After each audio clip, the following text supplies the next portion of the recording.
राधे राधे प्यारे भक्तों, जय श्री कृष्ण। आप सभी को आषाढ़ मास के कृष्ण पक्ष की पावन योगिनी एकादशी की हार्दिक शुभकामनाएं। प्रिय भक्तों, आज मैं आपसे केवल एक व्रत की तिथि बताने नहीं आया हूं। आज हम उस सत्य की चर्चा करेंगे जो केवल पंचांग जान लेने से नहीं मिलता, बल्कि श्रद्धा, धैर्य और भगवान पर विश्वास से समझ में आता है। यदि इस समय आपके जीवन में कोई परेशानी चल रही है, यदि मन बार बार घबरा जाता है, यदि ऐसा लगता है कि मेहनत तो बहुत कर रहे हैं लेकिन परिणाम नहीं मिल रहे, तो आज की यह चर्चा अंत तक अवश्य सुनिए। क्योंकि कई बार भगवान हमारी प्रार्थना सुन नहीं रहे होते, ऐसा नहीं होता, बल्कि वे हमें उस आशीर्वाद के योग्य बना रहे होते हैं जिसे हम अभी समझ नहीं पा रहे। भक्तों, संसार में हर व्यक्ति किसी न किसी चिंता से घिरा हुआ है। कोई धन को लेकर परेशान है, कोई स्वास्थ्य को लेकर, कोई परिवार को लेकर, कोई नौकरी के कारण चिंतित है, तो कोई अपने भविष्य को लेकर भयभीत है। लेकिन एक प्रश्न अपने आप से पूछिए, क्या चिंता करने से कभी कोई समस्या समाप्त हुई? क्या केवल डरते रहने से कभी किसी का भाग्य बदल गया? उत्तर है नहीं। चिंता केवल हमारी शक्ति को कम करती है, हमारा मन भ्रमित कर देती है, हमारा विश्वास डगमगा देती है। और जब विश्वास डगमगाता है, तब मनुष्य सही निर्णय भी नहीं ले पाता। इसीलिए हमारे ऋषि मुनियों ने बार बार कहा कि संकट आने पर घबराना नहीं, बल्कि भगवान का स्मरण करना चाहिए। भगवान की कृपा हमेशा उसी पर होती है जो कठिन समय में भी विश्वास नहीं छोड़ता। सोचिए, जब किसान खेत में बीज डालता है, तब क्या अगले दिन जाकर मिट्टी हटाकर देखता है कि बीज अंकुरित हुआ या नहीं? नहीं, उसे पता होता है कि प्रकृति अपना कार्य कर रही है। बीज दिखाई नहीं देता, इसका अर्थ यह नहीं कि वह नष्ट हो गया, वह भीतर जीवन धारण कर रहा होता है। ठीक इसी प्रकार जब आप भगवान का नाम लेकर सच्चे मन से प्रयास करते हैं, तो आपकी मेहनत भी व्यर्थ नहीं जाती। हो सकता है उसका फल अभी दिखाई न दे, लेकिन ईश्वर के विधान में कोई भी शुभ कर्म निष्फल नहीं होता। प्रिय भक्तों, हमारी सबसे बड़ी भूल क्या होती है? हम समय से पहले हार मान लेते हैं। जब थोड़ी देर सफलता नहीं मिलती, तो हम सोचने लगते हैं कि शायद भगवान ने हमें छोड़ दिया। लेकिन क्या वास्तव में ऐसा होता है? नहीं, भगवान कभी अपने भक्त का साथ नहीं छोड़ते। हाँ, कभी कभी वे उसकी परीक्षा अवश्य लेते हैं। और परीक्षा इसलिए नहीं होती कि भगवान को हमारे बारे में जानना है, उन्हें तो सब ज्ञात है। परीक्षा इसलिए होती है ताकि हमें स्वयं पता चल सके कि हमारा विश्वास कितना दृढ़ है। जब समुद्र मंथन हुआ था, तब सबसे पहले अमृत नहीं निकला था, सबसे पहले विष निकला। यदि उस समय देवता और दानव मंथन छोड़ देते, तो क्या अमृत प्राप्त होता? कदापि नहीं। इसी प्रकार जीवन में भी अनेक बार पहले कठिनाइयां आती हैं, उसके बाद कृपा का द्वार खुलता है।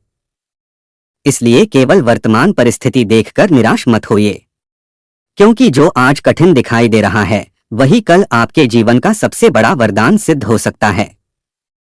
प्रिय भक्तों, एक बात हमेशा याद रखिए, भगवान समय पर देते हैं, लेकिन अपने समय पर देते हैं। हमारी घड़ी और भगवान की घड़ी अलग होती है। हम चाहते हैं कि सब कुछ तुरंत मिल जाए, लेकिन भगवान जानते हैं कि कौन सी वस्तु कब मिलनी चाहिए।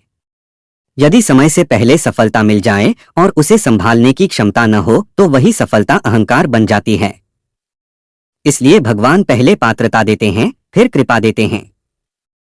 यही कारण है कि संत महात्मा कहते हैं, प्रार्थना केवल मांगने का नाम नहीं, बल्कि भगवान की इच्छा पर विश्वास करने का नाम है। आज यदि आपके जीवन में विलंब हो रहा है, तो उसे केवल रुकावट मत समझिए। संभव है वह आपकी तैयारी का समय हो, क्योंकि जब तक नींव मजबूत नहीं होती, तब तक भवन ऊंचा नहीं बनाया जाता। प्रिय भक्तों, अब एक और बात पर ध्यान दीजिए। जब भी मनुष्य चिंता में डूब जाता है, तब वह भगवान से भी दूर होने लगता है। पहले वह नाम जप छोड़ता है, फिर पूजा में मन नहीं लगता, फिर उसे लगता है कि भगवान मेरी सुनते ही नहीं। यहीं से पतन प्रारंभ होता है, क्योंकि जिस दिन मनुष्य भगवान से दूरी बना लेता है, उसी दिन वह अपने सबसे बड़े सहारे से दूर हो जाता है।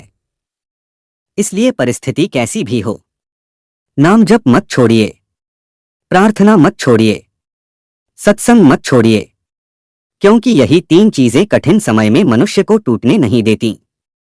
भक्तों, आषाढ़ मास का यह समय साधना का समय माना गया है। इसी काल में आने वाली योगिनी एकादशी केवल एक व्रत नहीं है, बल्कि आत्मशुद्धि का एक महान अवसर है। शास्त्रों में कहा गया है कि कुछ तिथियां ऐसी होती हैं जो केवल शरीर को नहीं, बल्कि मन और संस्कारों को भी पवित्र करने की क्षमता रखती हैं। योगिनी एकादशी उन्हीं दिव्य तिथियों में से एक मानी गई है। इस दिन यदि श्रद्धा, नियम और भगवान विष्णु के स्मरण के साथ व्रत किया जाए तो मनुष्य अपने अनेक पापों से मुक्ति का मार्ग प्राप्त करता है। लेकिन भक्तों, यहाँ एक महत्वपूर्ण बात समझनी आवश्यक है। केवल व्रत रखना ही पर्याप्त नहीं है।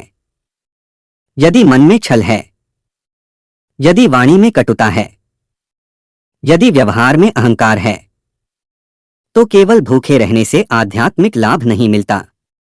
सच्चा व्रत वही है जिसमें इंद्रियों पर संयम हो, वाणी मधुर हो, मन भगवान में लगा रहे और किसी प्राणी को दुख न पहुंचाया जाए।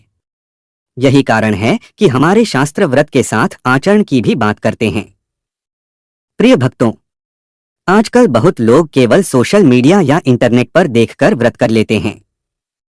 लेकिन धर्म केवल सुन लेने से नहीं चलता। धर्म का आधार है शास्त्र।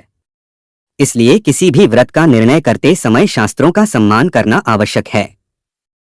आज की चर्चा में हम आगे विस्तार से समझेंगे कि योगिनी एकादशी का वास्तविक महत्व क्या है, इसकी कथा क्या है, किस प्रकार एक साधारण सेवक केवल एक भूल के कारण भारी कष्ट में पड़ गया, और फिर इसी एकादशी के प्रभाव से उसे पुनः दिव्य जीवन कैसे प्राप्त हुआ। उस कथा में केवल इतिहास नहीं है, बल्कि हमारे जीवन के लिए बहुत बड़ी शिक्षा छिपी हुई है। क्योंकि हम भी अनजाने में ऐसी अनेक भूलें कर बैठते हैं जिनका परिणाम बाद में भोगना पड़ता है। लेकिन भगवान इतने दयालु हैं कि वे प्रायश्चित का मार्ग भी बताते हैं। योगिनी एकादशी उसी कृपा का एक दिव्य माध्यम है। तो प्रिय भक्तों, यदि आप चाहते हैं कि भगवान श्रीहरि की कृपा आपके जीवन में बनी रहे, यदि आप चाहते हैं कि आपके भीतर का भय कम हो, यदि आप चाहते हैं कि आपका मन शांति और विश्वास से भर जाए, तो इस चर्चा को अंत तक अवश्य सुनिए।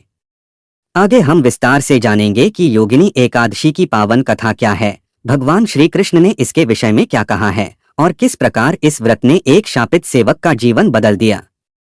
प्रिय भक्तों, अभी तक हमने समझा कि चिंता मनुष्य को दुर्बल बनाती है और भगवान पर अटूट विश्वास ही कठिन समय में सबसे बड़ा सहारा होता है। अब आइए उस दिव्य प्रसंग की ओर चलते हैं जिसे स्वयं भगवान श्री कृष्ण ने धर्मराज युधिष्ठिर के समक्ष प्रकट किया। यह केवल एक कथा नहीं, बल्कि जीवन का ऐसा दर्पण है जिसमें हम अपनी भूलों और उनके परिणामों को स्पष्ट देख सकते हैं। कहा जाता है कि एक बार धर्मराज युधिष्ठिर ने भगवान श्री कृष्ण से विनम्र होकर प्रश्न किया, हे माधव, आषाढ़ मास के कृष्ण पक्ष में आने वाली एकादशी का क्या नाम है? उसका महत्व क्या है? उसका व्रत करने से मनुष्य को कौन सा पुण्य प्राप्त होता है? कृपा करके विस्तार से बताइए ताकि संसार के लोग भी उसका लाभ प्राप्त कर सकें। धर्मराज का प्रश्न केवल अपने लिए नहीं था। वे चाहते थे कि आने वाले युगों में भी लोग धर्म का सही मार्ग जान सकें। यही कारण है कि भगवान श्री कृष्ण ने अत्यंत प्रसन्न होकर इस दिव्य एकादशी का महात्म्य सुनाना आरंभ किया। भगवान ने कहा, हे राजन, यह एकादशी योगिनी एकादशी के नाम से प्रसिद्ध है। यह अत्यंत पवित्र, पुण्यदायिनी और पापों का नाश करने वाली है। जो मनुष्य श्रद्धा और नियमपूर्वक इसका पालन करता है, उसके अनेक जन्मों के दुष्कर्म भी क्षीण होने लगते हैं। लेकिन भगवान ने केवल इतना कहकर बात समाप्त नहीं की। उन्होंने एक ऐसी घटना सुनाई जिससे यह स्पष्ट हो जाता है कि भगवान की सेवा में लापरवाही कितनी गंभीर हो सकती है, और साथ ही यह भी कि सच्चा पश्चाताप तथा व्रत का प्रभाव मनुष्य का जीवन बदल सकता है। अलकापुरी का दिव्य नगर। बहुत समय पहले दिव्य लोकों में एक अद्भुत नगरी थी, अलकापुरी। वह धन, वैभव और ऐश्वर्य से परिपूर्ण थी। वहां चारों ओर सुंदर उपवन थे। सुगंधित पुष्पों की महक वातावरण को पवित्र बनाती थी। स्वर्णमय भवन, रत्नों से सुसज्जित महल और दिव्य वातावरण उस नगरी की शोभा बढ़ाते थे। उस अलकापुरी के अधिपति थे धन के देवता कुबेर। लेकिन भक्तों, कुबेर केवल धन के स्वामी ही नहीं थे, वे भगवान शिव के अनन्य उपासक भी थे। प्रतिदिन वे पूर्ण श्रद्धा से भगवान शिव का पूजन करते थे। उनके लिए पूजा केवल एक परंपरा नहीं थी, बल्कि जीवन का सबसे महत्वपूर्ण कार्य था। भगवान की पूजा के लिए प्रतिदिन ताजे और सुगंधित पुष्प लाए जाते थे। यह सेवा एक यक्ष के जिम्मे थी। उसका नाम था हेममाली। हेममाली का जीवन। हेममाली परिश्रमी था। प्रतिदिन प्रातःकाल वह मानसरोवर के निकट स्थित दिव्य उपवनों में जाता, वहां से सुंदर पुष्प चुनता और समय पर उन्हें लाकर भगवान शिव की पूजा के लिए प्रस्तुत करता। यह उसका दैनिक नियम था। कई वर्षों तक उसने यह सेवा निष्ठा के साथ निभाई। लेकिन भक्तों, जीवन में कई बार ऐसा होता है कि मनुष्य की परीक्षा वहां नहीं होती जहां कठिनाई हो। परीक्षा वहां होती है जहां मोह सामने आ जाए। हेममाली का भी यही हुआ। उसकी पत्नी अत्यंत सुंदर थी। दोनों एक दूसरे से बहुत प्रेम करते थे। पति पत्नी का प्रेम स्वयं में कोई दोष नहीं है। दोष तब उत्पन्न होता है जब मनुष्य अपने कर्तव्य को भूल जाए। धीरे धीरे हेममाली का मन भगवान की सेवा से अधिक अपने सांसारिक सुखों में रमने लगा। उसका ध्यान सेवा से हटने लगा। और एक दिन वही हुआ जो नहीं होना चाहिए था। एक छोटी भूल, लेकिन बड़ा परिणाम। उस दिन भी हेममाली पुष्प लेने गया। उसने पुष्प तो चुन लिए, लेकिन घर लौटकर अपनी पत्नी के साथ बातचीत और सुखविलास में इतना डूब गया कि उसे समय का ध्यान ही नहीं रहा। उधर भगवान शिव की पूजा का समय निकला जा रहा था। कुबेर मंदिर में बैठे प्रतीक्षा कर रहे थे। वे सोच रहे थे, आज पुष्प आने में विलंब क्यों हो रहा है। समय बीतता गया। पूजा का मुहूर्त निकलने लगा, फिर भी हेममाली नहीं पहुंचा। भक्तों, भगवान को पुष्पों की आवश्यकता नहीं होती। उन्हें तो केवल भक्त का प्रेम चाहिए। लेकिन जब कोई सेवा अपने हाथ में ली जाए तो उसे समय पर और श्रद्धा से निभाना भी धर्म का भाग है। सेवा में लापरवाही वास्तव में भगवान के प्रति नहीं, बल्कि अपने ही संकल्प के प्रति लापरवाही होती है। कुबेर का क्रोध। जब बहुत देर हो गई तब कुबेर ने अपने सेवकों को बुलाया। उन्होंने पूछा, आज हेममाली कहाँ है? क्या कोई संकट आ गया है? सेवकों ने सत्य बताया, महाराज, वह अपने घर पर है। अपनी पत्नी के साथ समय बिताने में इतना मग्न हो गया कि पूजा के लिए पुष्प लाना ही भूल गया। यह सुनकर कुबेर अत्यंत दुखी हुए। उनका क्रोध केवल इसलिए नहीं था कि फूल नहीं आए। वे इसलिए व्यथित थे क्योंकि भगवान की सेवा की उपेक्षा हुई थी। उन्होंने तुरंत आदेश दिया, उसे अभी मेरे सामने लाया जाए। कुछ ही समय बाद हेममाली वहां उपस्थित हुआ। उसका सिर झुका हुआ था। वह समझ चुका था कि उससे गंभीर भूल हो चुकी है। उसके पास कोई उत्तर नहीं था, कोई बहाना नहीं था, क्योंकि सत्य उसके सामने खड़ा था। श्राप। अगली वीडियो जल्द ही आएगी। राधे राधे कृष्णा भक्तों।